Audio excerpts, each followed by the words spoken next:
I was caught off guard when I found out you weren't staying with us. I didn't make a reservation for you, and my mind went blank with frustration. We're on a family vacation that I never even wanted to go on in the first place, and now we're at a fancy hotel. My husband pretends not to notice the tension and walks away. "We'll see you at checkout, Emily," he says as he heads into the luxurious hotel with everyone else, leaving me behind. My name is Emily, and I just turned 30 this year.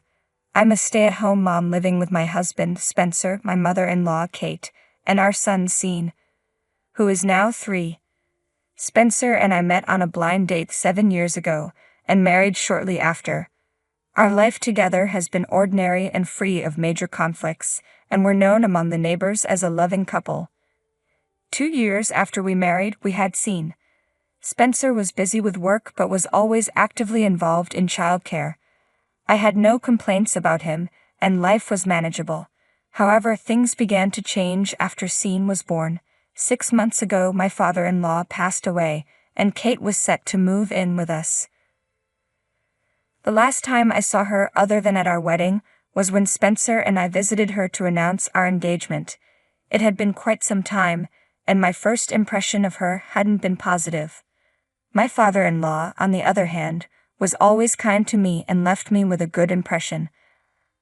I remember his concerns about whether I was the right choice for Spencer and his worries that I might cause him trouble. His bluntness about these concerns stung, and although Spencer worked hard to win her approval, Kate's disapproving looks were hard to ignore. We eventually managed to get her approval with some persuasion, but I still resent how openly critical she was in front of me. When Kate and her belongings finally arrived at our house, I was determined to stay positive and do my best to get along with her. I helped her unpack and was relieved to see she was kind to Sean. Spencer and I divided the tasks. He handled the heavy items while I took care of the smaller things. Unpacking went smoothly, until a minor issue arose. "This is supposed to go over here," Kate commented, referring to a fake plant I had placed to brighten up the room. Although I was annoyed by her criticism, I moved the plant to where she wanted it. She then spent some time watching TV and didn't offer any help with the unpacking. I was busy managing Sean and finishing up the packing, but couldn't ask Spencer, who was resting after handling the heavy lifting, for help. I ended up finishing the task with mixed emotions, feeling the strain of trying to keep the peace. Tried to convince myself that Kate was just struggling with the change in her living situation and pushed aside my frustration towards her. However, her criticism persisted daily. One morning, after waking up early to prepare breakfast for everyone, I attempted to take a break. But Kate's voice cut through the quiet. "If you have time to rest, you should be cleaning up the house." She never gave me a moment's peace, constantly criticizing how I did things. Meanwhile, she was rarely home during the day and never seemed to lift a finger herself.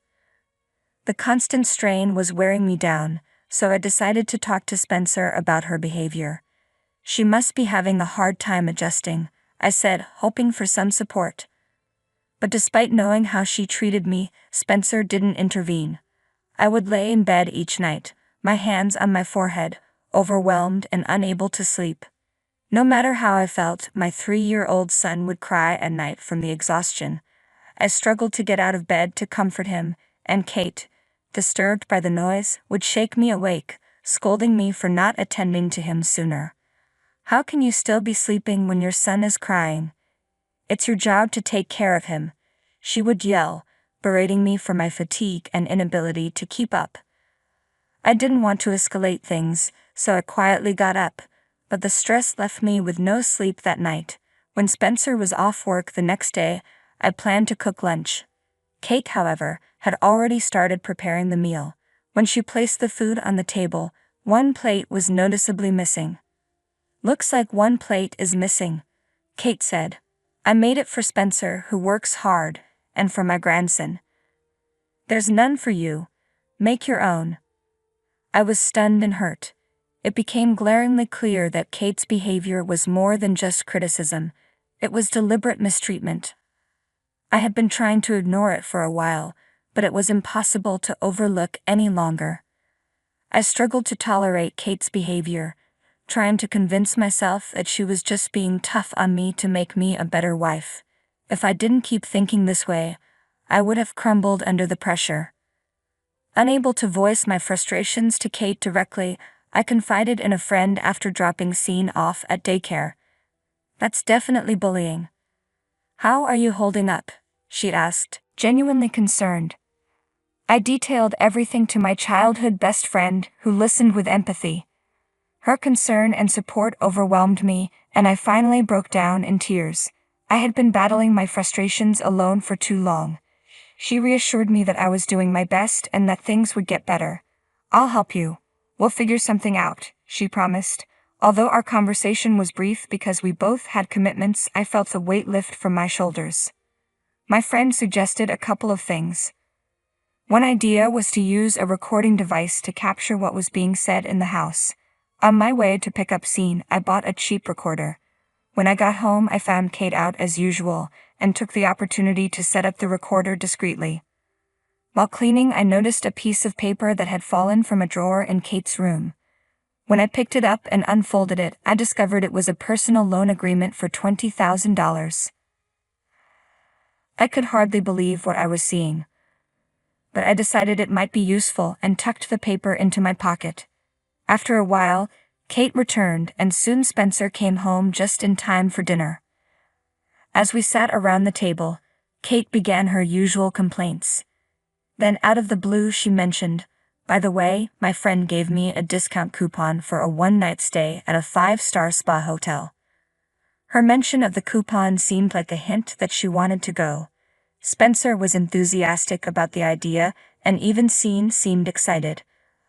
I, on the other hand, wasn't thrilled and braced myself for what I anticipated would be an unpleasant experience. "Well, since you're here and you work so hard, you might as well join us," Kate said.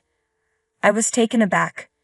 Hearing such an offer from someone who had been so critical of me was astonishing.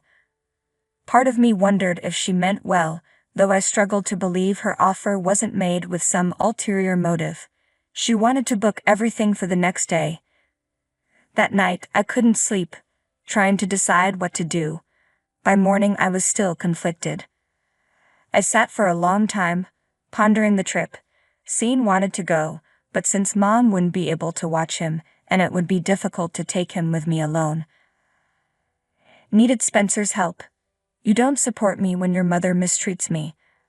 I don't want to go," I said. Spencer was at a loss for words. He knew I was right and was caught between wanting to please his mother and addressing my concerns.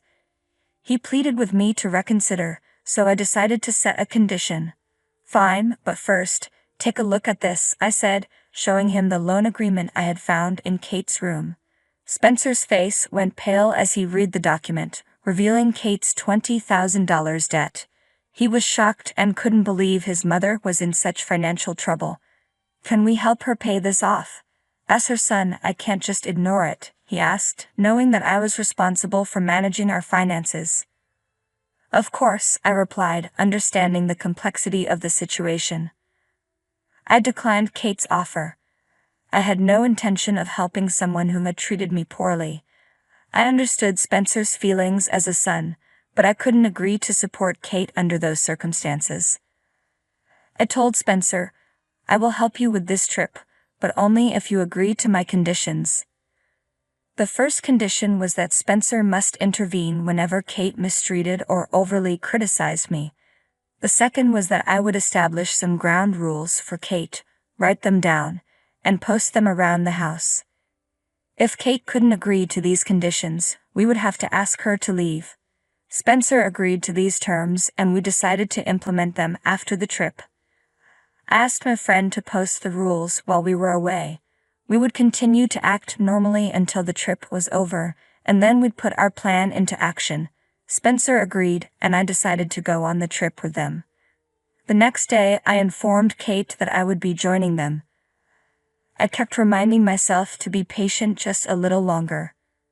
On the day of the trip, Spencer handled everyone's bags as we prepared to leave the house. Kate's bullying began immediately. "You don't need to carry the bags. Let Emily do it," she said. Spencer glanced at me apologetically, and I complied, believing it was better to avoid conflict. However, the bags were extremely heavy, and managing them while taking care of Scene left me exhausted. The journey involved taking an Amtrak train followed by a drive over a mountain road to the hotel. The exterior and interior of the hotel were stunningly luxurious. Scene was thrilled, exploring every corner, while Kate admired the decor and checked us in at the front desk. As I grabbed my bag and prepared to head to our room, Kate's next words took me by surprise. "Were you planning to stay with us? I only made a reservation for the three of us." I was stunned and speechless. It became clear that Kate had invited me on this trip solely to serve as a porter and never intended for me to stay. Gradually, the reality of the situation sunk in. I asked Kate, "Then where should I sleep?" Her response was dismissive. "I don't know and I don't care. Why don't you just camp out in the woods?" I was taken aback. She had invited me on this trip only to suggest that I sleep outside. I was seething with anger, and I almost shouted at her, but she and my family had already disappeared down the hallway. "I'll see you at checkout time," Kate called back over her shoulder. Left standing alone in the lobby, I felt a mix of frustration and disbelief. I had suspected there was a catch, but being forced to camp out was beyond what I had imagined. Tears welled up in my eyes as I made my way out of the hotel. Spencer sent a brief message saying, "I'm sorry." I was too hurt and angry to respond. After noon, I found a cafe for lunch and later stumbled upon an open field where I could see the sunset. Just as I settled in, my friend called, "Hey, how's the trip going?"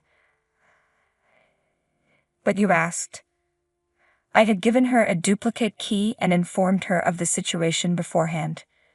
She was furious and offered to come pick me up, but I declined. I appreciated her offer, but I knew leaving now would mean Kate getting exactly what she wanted. Unsure of what Kate might do next, I decided to consult a lawyer. I sent him the evidence of the mistreatment, preparing to pursue a case for emotional abuse. If it turned out that Kate's actions were premeditated, she would be asked to leave after the trip. I couldn't find a legal claim, but I had solid evidence that should have supported my case. The lawyer assured me that I had grounds to proceed if I chose to. After the call, the mental and physical exhaustion hit me hard, and I collapsed onto the fresh grass. I spent the night in an open field with a stunning view and a cool breeze, feeling both the beauty and the weight of the situation. The next morning I met up with Kate and my family just in time for checkout. "Emily, did you actually sleep in the woods? I bet you didn't even clean up. You're so filthy," Kate sneered. Spencer tried to intervene, but Kate quickly shifted the topic. It was clear he had mentioned that pushing me out was excessive. Kate gushed about how nice the hotel had been, but Scene's smile was my only comfort as we headed home. Once we arrived, Kate immediately began to yell, "What's all this?